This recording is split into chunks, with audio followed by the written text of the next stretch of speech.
नमस्कार, हरियाणा विशेष देख रहे हैं आप। मैं हूं आपके साथ पराग गुप्ता। सबसे पहले बात करेंगे इस वक्त की बड़ी खबर की। एक बड़ी और अहम जानकारी इस वक्त सामने आ रही है।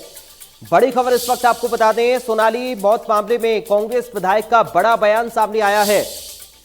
मौत नहीं हुई, मारा गया है, ये कुलदीप वत्स की ओर से कहा गया है। सोनाली ने राज खोलने की बात कही थी, ये कुलदीप वत्स ने कहा। कुलदीप वत्स ने सीबीआई जांच की मांग की है। बड़ी जानकारी इस वक्त आपको बता रहे हैं। कुलदीप वत्स की ओर से कहा गया है कि मौत नहीं हुई है, मारा गया है सोनाली फोगाट को। तो सोनाली मौत मामले में कांग्रेस विधायक का बड़ा बयान सामने आया है। उन्होंने कहा, कुलदीप वत्स ने कहा कि मौत नहीं हुई है, मारा गया है सोनाली फोगाट को। सोनाली ने राज खोलने की बात कही थी, ये कुलदीप वत्स की ओर से कहा गया है।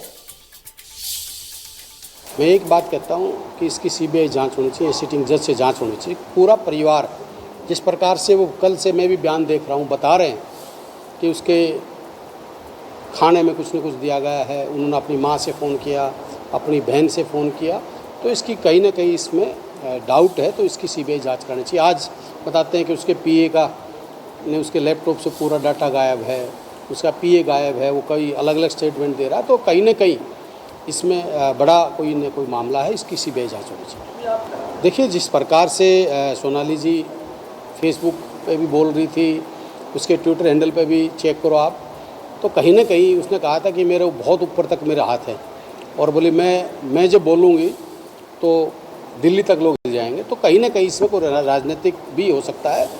क्या हुआ क्या नहीं हुआ है, तो इसमें से देखिए, आज मैं कह दूँ कि इसमें कोई किसी का है, पर वो जब जाँच होती है तो उसमें कहीं ना कहीं ये जरूर है कि आज साफ हो गया कि वो उसकी मौत हुई नहीं, उसको मारा गया।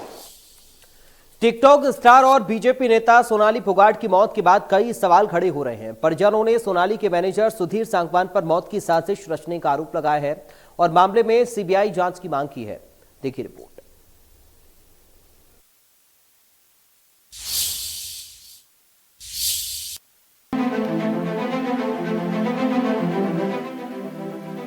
सोनाली की मौत पर सस्पेंस,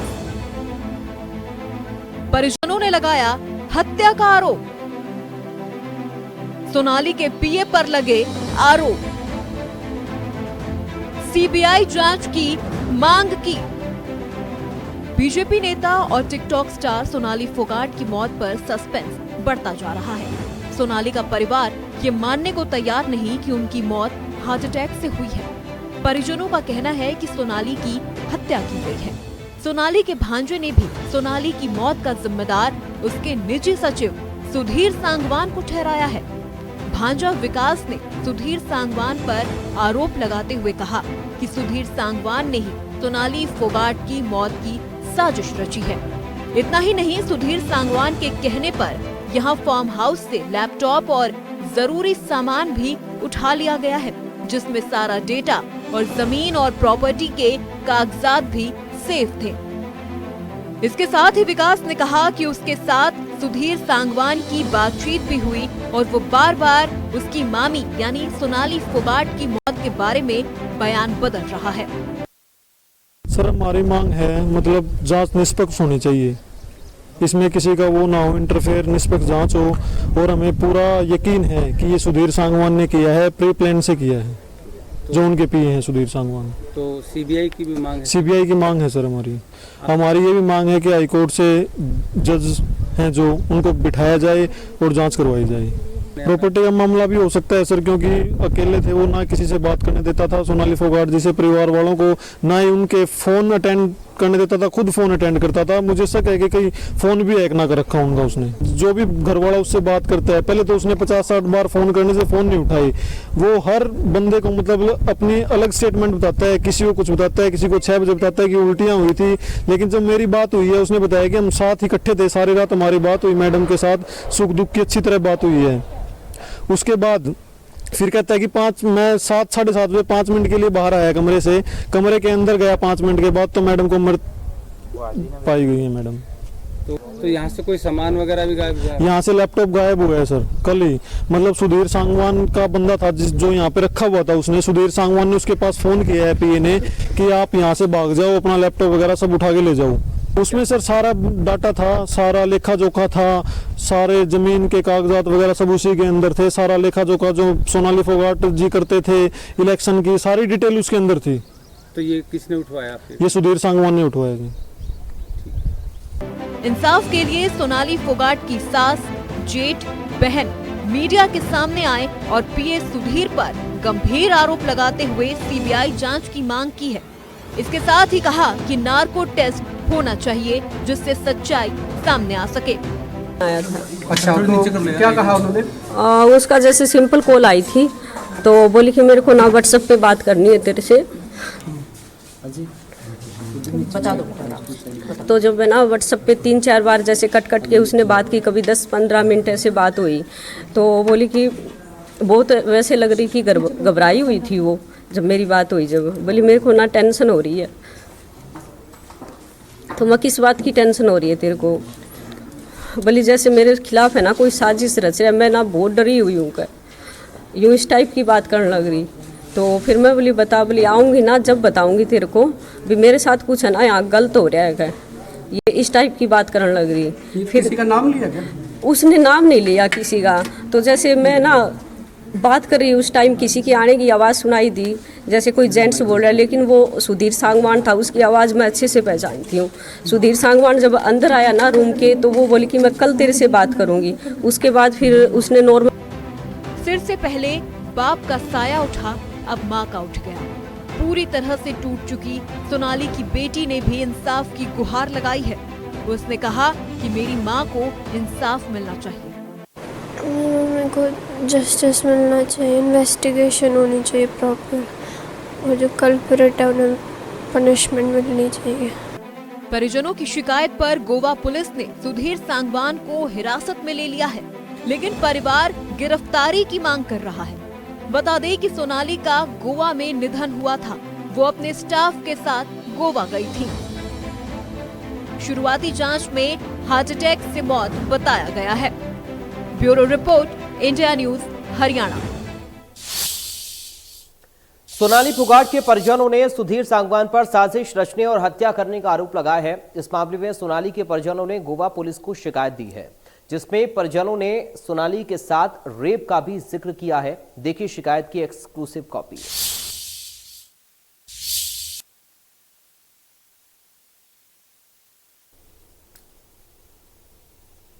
तो देखिए ये शिकायत की एक्सक्लूसिव कॉपी आपको हम दिखा रहे हैं। लगभग 3 साल पहले सुधीर सांगवान ने संत नगर हिसार में मेरे घर पर खाने में नशीला पदार्थ मिलाकर बार बार दुष्कर्म किया था, जिसकी सुधीर सांगवान ने वीडियो बना ली थी, जो मेरा वीडियो को वायरल करने की धमकी देकर ब्लैकमेल करता था। जो वो कहता था वो ही मुझसे करवाता था। वीडियो वायरल होने की धमकी देकर सुधीर सांगवान ने मेरे साथ कई बार दुष्कर्म किया और कहा कि तुमने इसके बारे में किसी को बताया तो तुम्हारा फिल्मी और राजनीतिक करियर खत्म कर दूंगा। सुधीर सांगवान ने मुझ पर इतना दबाव बना दिया कि मैंने डर से अपने घर वालों और रिश्तेदारों से डर के कारण बातचीत करना बंद कर दिया। जो मेरे दोनों फोन, प्रॉपर्टी के कागजात, एटीएम कार्ड, घर की सभी चाबियां सुधीर सांगवान अपने पास ही रखता था। ये शिकायत कॉपी में लिखा हुआ है।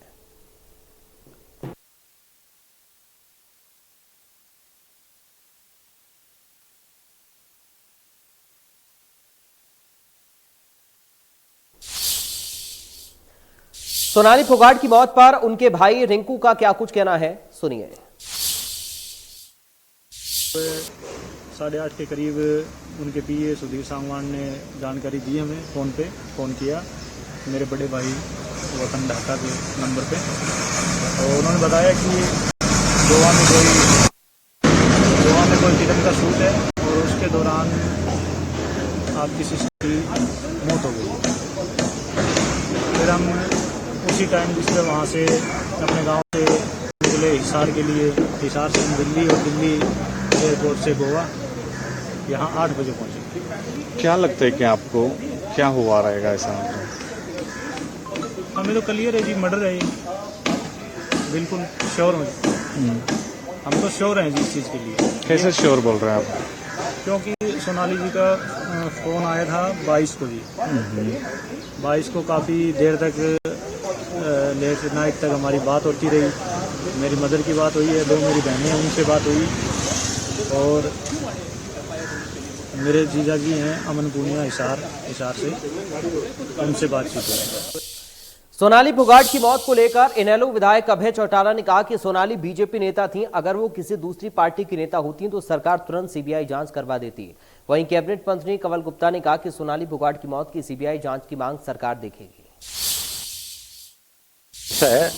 मुझे खैर इतनी केस की जानकारी नहीं है, लेकिन अगर कोई इशू 2 स्टेट का आ जाए तो उसकी जांच सीबीआई से होनी चाहिए। स्टेट पुलिस में फिर कहीं ना कहीं आपस में कोई तनाव हो सकता है, वो सेंट्रल एजेंसी है। हमेशा एक परंपरा रही है, जब भी किसी 2 स्टेट की पुलिस का मामला आकर के खड़ा होता है तो फिर उसको जांच के लिए तीसरी एजेंसी को सौंप देना चाहिए। उनके परिवार के लोगों की तरफ से मांग आ रही है कि सीबीआई से जांच होनी चाहिए।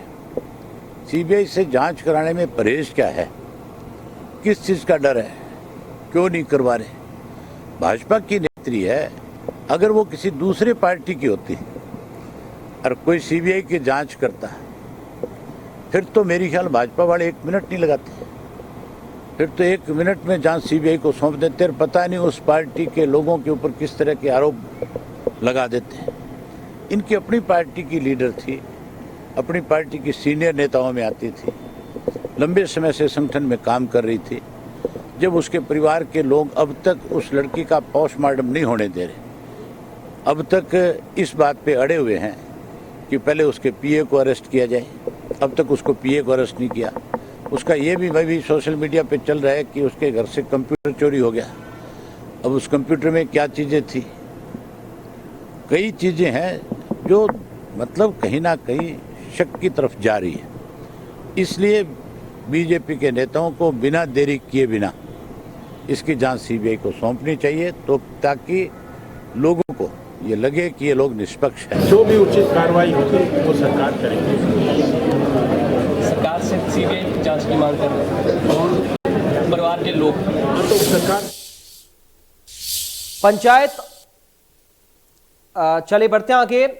कांग्रेस विधायक कुलदीप वत्स की ओर से सोनाली फोगाट को लेकर ये कहा गया है कि दरअसल सोनाली फोगाट की नेचुरल डेथ नहीं हुई है, बल्कि उनकी हत्या की गई है। सुनिए। मैं एक बात कहता हूं कि इसकी सीबीआई जांच होनी चाहिए, सिटिंग जज से जांच होनी चाहिए। पूरा परिवार जिस प्रकार से वो कल से मैं भी बयान देख रहा हूं, बता रहे हैं कि उसके खाने में कुछ न कुछ दिया गया है, उन्होंने अपनी माँ से फ़ोन किया, अपनी बहन से फ़ोन किया, तो इसकी कहीं ना कहीं इसमें डाउट है, तो इसकी सीबीआई जांच करनी चाहिए। आज बताते हैं कि उसके पीए का ने उसके लैपटॉप से पूरा डाटा गायब है, उसका पीए गायब है, वो कई अलग अलग स्टेटमेंट दे रहा है, तो कहीं ना कहीं इसमें बड़ा कोई न कोई मामला है, इसकी सीबीआई जांच होनी चाहिए। देखिए, जिस प्रकार से सोनाली जी फेसबुक पे भी बोल रही थी, उसके ट्विटर हैंडल पे भी चेक करो आप, तो कहीं ना कहीं उसने कहा था कि मेरे बहुत ऊपर तक मेरा हाथ है, और बोली मैं जब बोलूँगी तो दिल्ली तक लोग हिल जाएंगे। तो कहीं ना कहीं इसमें कोई राजनीतिक भी हो सकता है, क्या हुआ क्या नहीं हुआ है। तो इसमें जो देखिए, आज मैं कह दूं कि इसमें कोई किसी का है, पर वो जब जांच होती है तो उसमें कहीं ना कहीं ये ज़रूर है कि आज साफ हो गया कि वो उसकी मौत हुई नहीं, उसको मारा गया। पंचायत और जिला परिषद चुनाव को लेकर दिल्ली में बीजेपी की अहम बैठक हुई। सीएम मनोहर लाल और प्रदेश अध्यक्ष ओपी धनखड़ ने बैठक की अध्यक्षता की। सिंबल पर चुनाव लड़ने का फैसला इलेक्शन कमेटी को सौंपा गया है। गठबंधन का फैसला भी चुनाव समिति लेगी। प्रदेश अध्यक्ष ओपी धनखड़ ने कहा कि जिला प्रभारियों की रिपोर्ट में अच्छा फीडबैक मिला है। नीचे की इकाइयों तक से बात करके आए हैं और जो जिला परिषद के चुनाव हैं वहाँ तक इंचार्ज तय कर रहे हैं, और उस नाते से मिक्स किस्म का फीडबैक है। अलग अलग एरिया वाइज भी कुछ अंतर हैं, अलग अलग नीचे के नेताओं की राय मसले के हिसाब से भी अंतर है। सब तरह का जो है फीडबैक आया है। नेक्स्ट टाइम मैं कह सकता हूँ उसको, तो उस नाते से जो वो सारा का सारा हम जो है जब चुनाव समिति होगी उसके विषय में रखा जाएगा और अंतिम फैसला चुनाव समिति करेगी। नीचे की हरियाणा के नाम और एक और कीर्तिमान दर्ज हुआ है। प्रधानमंत्री मोदी ने प्रदेश की धरती से सबसे बड़े अमृता अस्पताल को देश को समर्पित किया। 130 एकड़ में बने इस अस्पताल में 2600 बेड की सुविधा है। आधुनिक सुविधाओं से लैस अमृता अस्पताल हरियाणा के साथ साथ दिल्ली, एनसीआर और दूसरे राज्यों के लिए फायदेमंद होगा। देखिए एक रिपोर्ट।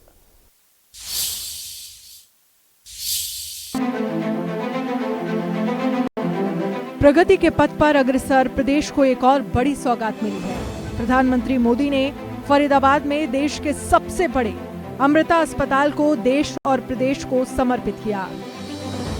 अमृता अस्पताल से हरियाणा ही नहीं बल्कि देश दूसरे राज्यों खासकर दिल्ली, एनसीआर को फायदा होने वाला है। अस्पताल के बारे में बात करें तो ये आधुनिकता के सारे तकनीक समेटे हुए है। अमृता अस्पताल का उद्घाटन, देश का सबसे बड़ा अस्पताल। अमृता अस्पताल एशिया का सबसे बड़ा प्राइवेट अस्पताल है। 133 एकड़ में बने इस अस्पताल में 26 बेड हैं। अस्पताल को बनाने पर करीब 6000 करोड़ रुपए खर्च हुए हैं। अस्पताल में विश्व स्तरीय इलाज की सुविधा मिलेगी। अमृता अस्पताल के रूप में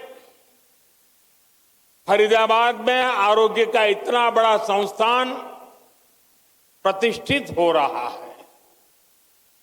ये अस्पताल बिल्डिंग के हिसाब से, टेक्नोलॉजी से जितना आधुनिक है, सेवा, संवेदना और आध्यात्मिक चेतना के हिसाब से भी उतना ही अलौकिक है। प्रधानमंत्री मोदी ने कहा है कि आधुनिकता और आध्यात्मिकता का समागम गरीब और मध्यम वर्ग के परिवारों का उनके लिए सुलभ, प्रभावी इलाज का माध्यम बनेगा। आधुनिकता और आध्यात्मिकता, इसका ये समागम गरीब और मध्यम वर्ग के परिवारों की सेवा का उनके लिए सुलभ, प्रभावी इलाज का माध्यम बनेगा।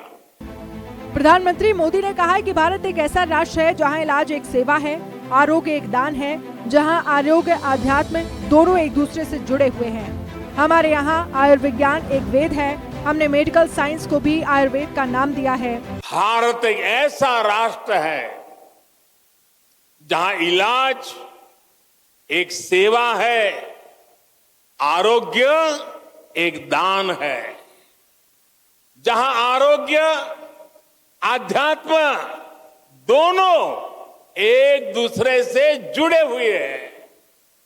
हमारे यहां आयुर्विज्ञान एक वेद है। हमने हमारी मेडिकल साइंस को भी आयुर्वेद का नाम दिया है। हमने आयुर्वेद के सबसे महान विद्वानों को, सबसे महान वैज्ञानिकों को ऋषि और महर्षि का दर्जा दिया। उनमें अपनी पारमार्थिक आस्था व्यक्त की। महर्षि चरक, महर्षि सुश्रुत, महर्षि वाग्भट, ऐसे कितने ही उदाहरण हैं जिनका ज्ञान और स्थान आज भारतीय मानस में अमर हो चुका है। अस्पताल के उद्घाटन के मौके पर प्रधानमंत्री नरेंद्र मोदी ने कहा है कि आज देश कोशिश कर रहा है, सरकारें पूरी निष्ठा और ईमानदारी से मिशन मोड में देश के स्वास्थ्य और शिक्षा क्षेत्र का कायाकल्प करें। इसके लिए सामाजिक संस्थाओं को भी प्रोत्साहन किया जा रहा है। निजी अस्पतालों के साथ प्रभावी पीपी मॉडल तैयार हो रहा है। साथियों, हमारे धार्मिक और सामाजिक संस्थानों द्वारा शिक्षा, चिकित्सा से जुड़ी जिम्मेदारियों के निर्वहन की यह व्यवस्था एक तरह से पुराने समय का पीपीपी मॉडल ही है। इसे पब्लिक प्राइवेट पार्टनरशिप तो कहते ही हैं, लेकिन मैं इसे परस्पर प्रयास के तौर पर भी देखता हूं। राज्य अपने स्तर से व्यवस्था खड़ी करते थे, बड़े बड़े विश्वविद्यालयों के निर्माण की में भूमिका निभाते थे, लेकिन साथ ही धार्मिक संस्थान भी इसका एक महत्वपूर्ण केंद्र होते थे। आज देश भी ये कोशिश कर रहा है कि सरकारें पूरी निष्ठा और ईमानदारी से मिशन मोड में देश के स्वास्थ्य और शिक्षा क्षेत्र का कायाकल्प करें। इसके लिए सामाजिक संस्थाओं को भी प्रोत्साहन दिया जा रहा है। प्राइवेट सेक्टर के साथ पार्टनरशिप करके प्रभावी पीपीपी मॉडल तैयार हो रहा है। मैं इस मंच से आह्वान करता हूं, अमृता हॉस्पिटल का ये प्रकल्प देश के दूसरे सभी संस्थाओं के लिए भी एक आदर्श बनेगा, आदर्श बन के उभरेगा। अमृता अस्पताल देश का सबसे बड़ा अस्पताल होने के साथ साथ आधुनिकता से लैस है। अस्पताल से प्रदेश को न सिर्फ प्रगति मिलेगी, स्वास्थ्य सेवाओं में और तेजी से आगे बढ़ेगा। फरीदाबाद से देवेंद्र कौशिक की रिपोर्ट, इंडिया न्यूज। फरीदाबाद में देश के सबसे बड़े निजी अस्पताल के उद्घाटन को लेकर कैबिनेट मंत्री रणजीत चौटाला ने कहा कि इस अस्पताल से प्रदेशवासियों को लाभ मिलेगा। प्रधानमंत्री नरेंद्र मोदी की तरफ से भारत के सबसे बड़े हॉस्पिटल 2600 बेड के अमृता हॉस्पिटल का उद्घाटन कर दिया है और ऐसे में हमारे साथ में बिजली मंत्री कैबिनेट मंत्री रणजीत सिंह चौटाला हैं, खुद यहाँ इनॉग्रेशन के वक्त पर पहुंचे हैं। सर, कैसे देखते हैं इतना बड़ा हॉस्पिटल मिला है सौगात के तौर पर प्रदेश को? बहुत अच्छा लगा जी कि पूरे देश में सबसे बड़ा, और सबसे अच्छा ये रहा कि माननीय प्रधानमंत्री जी आके हरियाणा में ऐसा ही सौगात दे रहे हैं। और मैं साथ ही साथ अमृता माँ जी का भी बहुत धन्यवाद करता हूँ कि उन्होंने आम लोगों के लिए, गरीब लोगों के लिए इतना बड़ा इंस्टीट्यूशन जो देश में सबसे बड़ा है, उन लोगों को हरियाणा में आके समर्पित किया है। मैं उनका तहे दिल से हमारे माननीय मुख्यमंत्री जी का कि उन्होंने इस आयोजन को बहुत बढ़िया तरीके से यहाँ बैठ के सारे का करा। इनके लिए बहुत लोगों का रोल है, उनमें एक उनका बहुत बड़ा रोल है। एशिया का सबसे बड़ा हॉस्पिटल इसको बताया जा रहा है। रोजगार के लेकर अगर बात करें तो रोजगार का भी सृजन इससे होगा। देखिए, कुछ ऐसी चीज़ें होती हैं जिसमें इंसिडेंटल डेवलपमेंट्स अपने आप आती हैं। जब इतना बड़ा हॉस्पिटल है तो इसके साथ और बहुत चीज़ें अपने आप ही निकल के आएंगी। रोजगार मिलेंगे, ऑटो रिक्शा चलेंगी, कारें चलेंगी, स्टेशन बनेंगे, रेजिडेंशियल एरिया डेवलप होगा, कितने लोगों को सर्विसेज मिलेगी और कितने और व्यापार संगठन, कई इंडस्ट्रीज को मिलेगी। प्रधानमंत्री अपने संबोधन में हरियाणा सरकार की, मुख्यमंत्री की तारीफ करते हुए नजर आए। चाहे मेरा पानी मेरी विरासत, बेटी बचाओ बेटी पढ़ाओ और खेलों को खास तौर से कैसे देखते हैं इस तारीफ को जब प्रधानमंत्री मंच से तारीफ करते हो? बहुत अच्छा लगा। माननीय प्रधानमंत्री जी ने स्टेट के और मुख्यमंत्री जी के पुल बांध दिए तारीफों के। हमारे वाकई मुख्यमंत्री जी हैं जिन्होंने इतना बड़ा काम करा। जो खेल में उन्होंने कहा कि पूरे देश में लोहा मनवा दिया, हरियाणा ने पूरे विश्व में मनवा दिया, तिरंगे की इज्जत बना दी है, और ज़्यादा अच्छा लगा। बिल्कुल, ये थे हमारे साथ में कैबिनेट मंत्री रणजीत सिंह चौटाला, जिनका साफ तौर से कहना है कि एक बड़ी उपलब्धि है प्रदेश के लिए, और न केवल प्रदेश के लिए बल्कि जिस तरह से इतना बड़ा हॉस्पिटल बनाया गया है, कहीं ना कहीं इसका बहुत दूर तक लोगों को लाभ मिलेगा। और ऐसे में हरियाणा सरकार और मुख्यमंत्री की जो तारीफ की गई है, ये भी अपने आप में काबिल तारीफ है। फरीदाबाद से देवेंद्र कौशिक, इंडिया न्यूज़। फिलहाल इन तमाम खबरों के साथ हरियाणा विशेष में इतना ही। बाकी खबरों के लिए आप देखते रहिए इंडिया न्यूज़।